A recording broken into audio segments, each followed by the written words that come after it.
Et ce matin, c'est Alexis Poulain. Bonjour Alexis. Oui, bonjour Alexis Poulain. Alors, est-ce la raison qui l'a emporté face à la radicalité? Je parlais des Verts et de Yannick Jadot, donc face à Sandrine Rousseau, avec ce score quand même assez serré, comme on le disait dans le journal à l'instant. Ah oui, c'est un score 51,03% pour Yannick Jadot face à Sandrine Rousseau, qui a été la surprise de cette primaire des écolos, défendant un écoféminisme radical, comme vous dites, différent, enfin une écologie de l'urgence.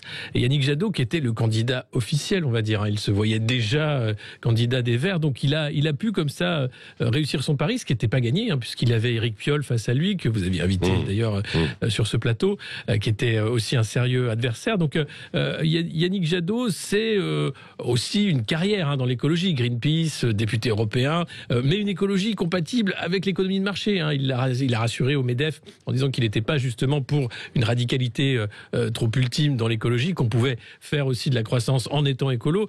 Donc il est une synthèse de social-démocratie, les Verts un peu à l'allemande, on va dire, puisque Die Grüne en Allemagne, c'est pas du tout les Verts qu'on a chez nous, c'est des Verts plutôt à droite, plutôt pareil, pro-croissance, pro-économie de marché. Oui. Et Alexis, sur un plan politique, est-ce que ça fait les affaires en quelque sorte de Jean-Luc Mélenchon et pas celles d'Anne Hidalgo, non? Alors clairement oui, puisque c'est ce que je disais, Yannick Jadot, il prend le segment social-démocrate, qui est celui aussi d'Anne Hidalgo, qui va avoir bien du mal sans doute à faire décoller sa campagne. Enfin, ça dépend vraiment un peu maintenant de comment la dynamique va s'enclencher derrière Yannick Jadot.